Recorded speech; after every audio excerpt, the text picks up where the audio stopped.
Welcome back to Razmafzar TV. Today I'm going to show you a very important concept in Iranian and Persian swordsmanship. And first of all, I'm going to show you the main technique, which is Shamshir and Separ. There are many misconceptions about Shamshir and Separ. Just recently, it's because of lack of understanding of how to interpret miniatures. I think to interpret miniatures you need two sets. One of the sets of information you need is, of course, training, with weapons to know exactly how the body mechanics are, and it is irrespective of what kind of swordsmanship or martial arts practice you have. Specifically with weapons, it's important to understand the mechanics. And then the second is, of course, your academic training, and both of them are important. The reason I'm saying it, just recently someone mentioned to me that if in miniatures, when he saw that they are going to extend themselves like this to hit, please remember, in any swordsmanship, and when you want to fight and you want to cut, this is also the cutting tests show it as well to you, that in order to strike, you need to keep your body straight. Meaning, of course, to some extent, in some techniques you can extend yourself, but this is not a game of tag. Many people who do not know what striking really means, like in cutting tests, which is a transfer of power, or like in the full contact fight, they completely lack the understanding that just by reaching your weapon, that your weapon reaches someone, does not mean you're going to destroy your enemy or back then kill your enemy or win a fight. You need to put power. I'm going to explain something. Those people, you know that I do karate, kyokushin, and Muay Thai, or boxing. In karate, kyokushin, Muay Thai, and boxing, it is important that you deliver a punch, and the punch should be powerful enough to knock your opponent down or out.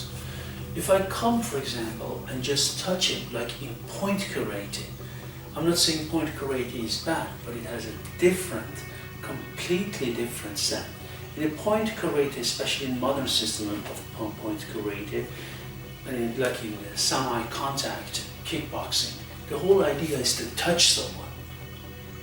So this is called game of tags. Once you touch someone, then you get a point.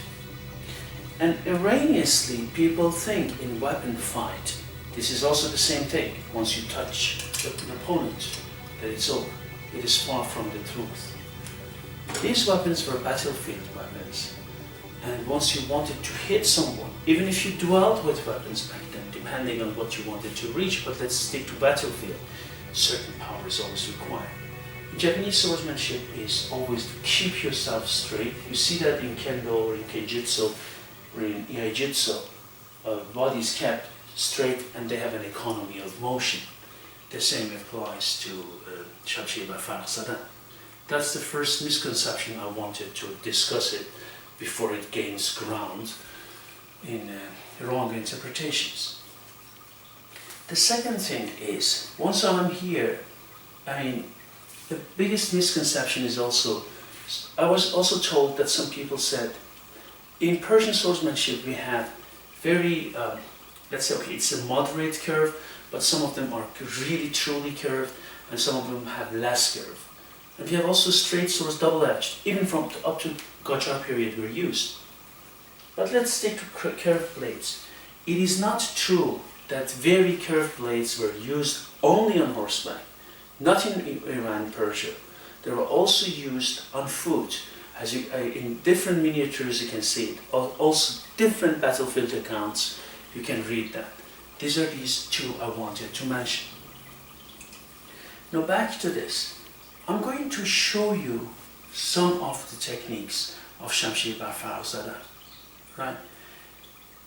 Either I am here, where you can see I'm behind the shield, where I'm here, or here I am in front of the shield. Right. In front means that my right leg is here, and my shield is holding it like this. So behind and in front.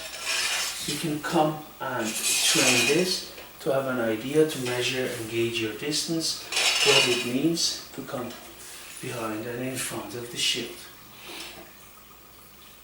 This is one thing I wanted to mention, that behind and in front of the shield. You can also, this is this middle guard, you can come and train that.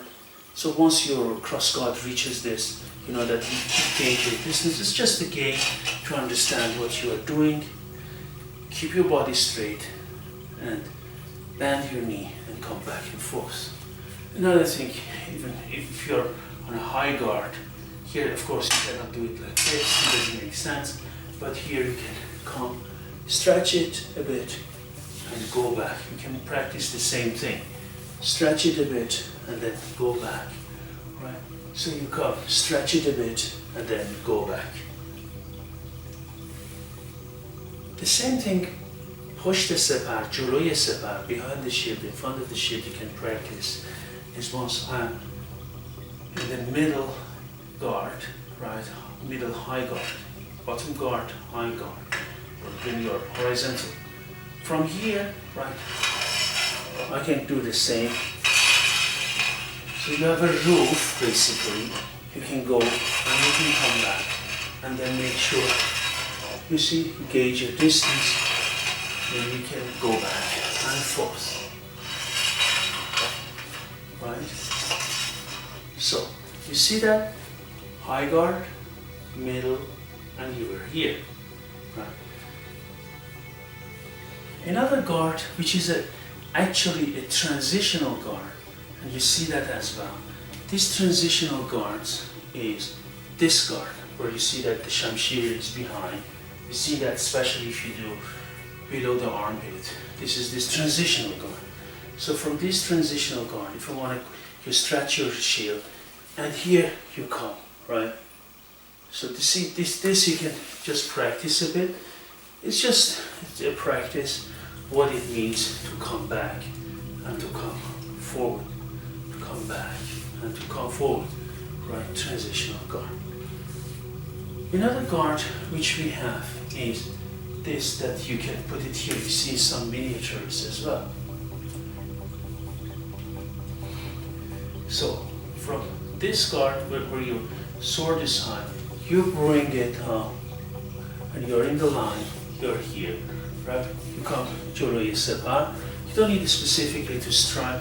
It is only something to show you that you can do this as well. Come Joloye Separ.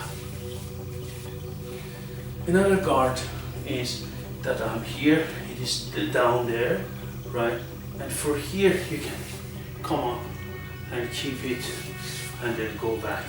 You can come up in that direction and then you can go back. You can come up in that direction and you can go back, right? And to practice another changing Joloye Separ, Push the Separ, we have this transitional guard where the tip was high. You can have this transitional guard where the tip is low. Then you can go upward strike again. You can come, you can do upward strike. You can come here. A very rare guard which I use, and is also specifically when you wield your Shamshir like a mar, as we say in Persian, like a snake, is when I'm here, right? So I put my Shamshir here, my shield is here, you see that, and then I go, and then I come back. It's just a transitional guard, right? And I go, and I come back, right? I go, and I come back.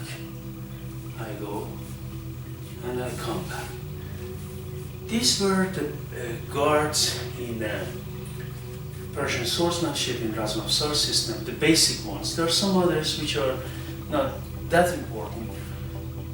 Mastery of these guards is important, and we use them like transition one into the other, but you use different techniques to have different guards. And these are the basic And to learn this before doing any strike, you can basically do almost every strike, almost the same, from any one of these guards, almost the same, right? But some of them require another starting technique, but they're transitional, means you change from one guard to the other. Thank you very much.